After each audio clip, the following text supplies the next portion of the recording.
Hello and welcome back to the Fantasy Playmakers. What is up, guys? In this video, I'm going to be going through my Week 15 rankings at the quarterback position, so breaking down the top 20 quarterbacks. While you guys are watching, if you're enjoying the content, do me a huge favor, hit that like button and then subscribe to the channel.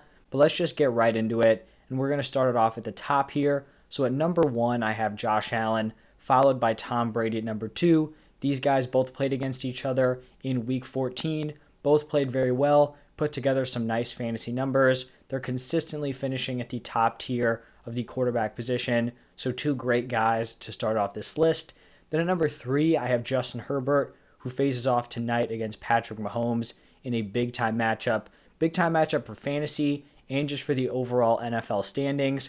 Personally, I just trust Herbert a little bit more so far this season compared to Patrick Mahomes. He's just been a little bit more consistent. This Chargers offense has been very solid almost in every single game. So Herbert's going to come in here at number 3. At number 4, I have Kyler Murray, and he actually was going to be the number 1 player this week going up against the Lions until we heard the news that Deandre Hopkins is going to be out through the end of the regular season. This is definitely a big hit to Kyler Murray, losing his wide receiver 1, and not just a normal wide receiver 1, like one of the NFL's best wide receivers. Obviously, he still has some decent weapons around him. Christian Kirk, A.J. Green, you've got Rondell Moore, Zach Ertz at tight end. But, D-Hop was the guy, so it's definitely going to be a hit to Kyler moving forward. At number 5, I have Aaron Rodgers. Even though he's dealing with that toe injury, the man just continues to ball out. After A-Rod, I have Patrick Mahomes coming in here at number 6. And at least for me, I think this is a big game for Patrick Mahomes and his fantasy value moving forward. The last few weeks, I think last like 5 or 6 weeks, he's had 2 big performances. Both of those games are against the Raiders, so we're kind of at this point where it's like, can he just beat up on the Raiders and the offense struggles against other teams, or are they really starting to come around? I think we kind of figured that out here against the Chargers. Chargers are definitely not a tough defense, so if they go out and kind of struggle, I feel like that's going to kind of tell us what we need to know rest of season. They may just not be that top tier offense that we were expecting. But if he goes out, balls out against the Chargers, I think you could kind of see him start to creep up to that like QB4 range rest of season. Then I have Matthew Stafford coming in at number 7, continues to put up, really solid mid-tier quarterback 1 numbers. At number 8, I have Jalen Hurts, and he's had an interesting season so far. He started off really hot. Obviously, we know he has that top tier rushing upside, but he also wasn't horrible in terms of his passing volume. Then, the last few weeks, I think going into week 13, he had been struggling. The passing volume had seen a major dip. Then he was dealing with an ankle injury, and we saw Gardner Minshew step in and play very well, albeit it was against the Jets, so definitely not a great defense, but still looked very good as a passer. I don't think there's any concern here that Minshew is going to overtake him as the quarterback 1, even though I'd kind of like to see that for some of the other weapons. But it's really not going to happen. They need to get a full look at Jalen Hurts. And then they had a bye in week 14. So he's been struggling a little bit. He is still dealing with that ankle injury. He was actually limited on Wednesday. So this is kind of a middle ground spot to have him. I could see an argument from being ranked a little bit higher if he was fully healthy. But just kind of putting in all those factors, I think this is an appropriate spot to rank Jalen Hurts. After him, I have another mobile quarterback in Lamar Jackson, and he actually left Sunday's game with an ankle injury, did not return, left at the very beginning, like early first quarter. He is currently day-to-day with an ankle sprain, so I think he's going to have a decent shot to play on Sunday, but we don't know how his mobility is going to be affected. Also, just being honest, he has not performed well the last few weeks, so if he is kind of playing through that injury, coupled with him not playing well as of late, he's definitely taking a little bit of a hit in this week's rankings. After him, really, we've got 3 straight mobile quarterbacks. Hurts at 8, Lamar at 9, Taysom Hill here at number 10, facing off against the Bucs. We just saw that Bucs defense really struggle to contain Josh Allen. I think Taysom Hill can have a big day on the ground. Don't know how well he's going to perform in the passing department, but we all know he gets the majority of his production from his work on the ground. At number 11, I have Dak Prescott.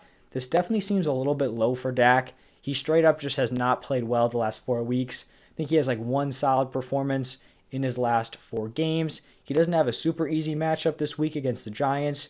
Not super difficult, but not one of these cake matchups where I could justify, putting him higher. This does seem low, but it's kind of just where he is going to fall this week. If he has a big game, like we all know he's capable of, he's probably going to find himself in that like QB8 to QB10 range going into week 16. Following him, I have Kirk Cousins here at number 12, consistently just living around this like QB12 area, back end QB1, facing off against the Bears. Should just be a very safe play in your offense. Kind of similar guy who's always in this range, Joe Burrow. I just think he's a slight tier below Kirk Cousins, but still someone that I would trust in my lineup. Then we've got Tua coming in here at 14, facing off against the Jets. A very easy matchup, and he has played very well down the stretch this season. I think definitely a player who is still underrated. People kind of just look at him as this short check down guy, when in reality he has played very well, the last few weeks of the season. At number 15, I have Russell Wilson, and he is kind of the cutoff on the players that I would trust in my lineups. So, he's a high-end quarterback too. I could see an argument being made that he should be ahead of Burrow or Kirk Cousins or Tua, but I really think this is a tough matchup against the Rams. He may move up depending on the COVID news for the Rams. If a guy like Jalen Ramsey is going to be missing the game on Sunday, that definitely could shake some things up. But right now, he's going to slot in at 15. After him, I have Justin Fields here at 16, just on the fringe of being startable, going up against the Vikings.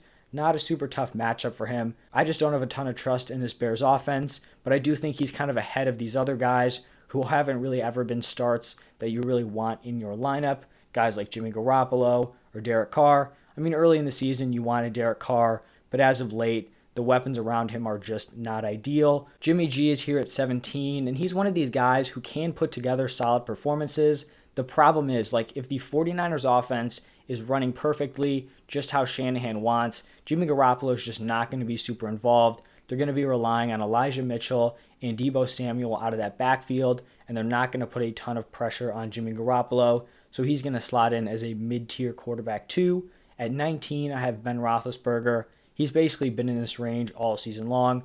We know he has some decent performances, just not a lot of consistency, and in terms of real NFL life, we all just know the quarterback is a shell of his former self.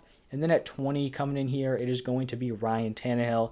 Definitely disappointing this season. I can't justify putting him any higher. He doesn't have a ton of weapons around him. A.J. Brown will not be returning off of IR this week because he's only missed 2 games so far. So it looks like he's going to be going into this game with basically just Julio at the wide receiver position, and that is not enough for me to move him up. That is going to wrap it up for my top 20 Week 15 quarterback rankings. If you enjoyed the video, hit that like button, subscribe to the channel. Go check out my other Week 15 rankings, running backs, wide receivers, and tight ends. Those are all going to be posted probably by the time you see this, so go check those out. Thank you so much for stopping by and for all the support, and I'll see you in the next one.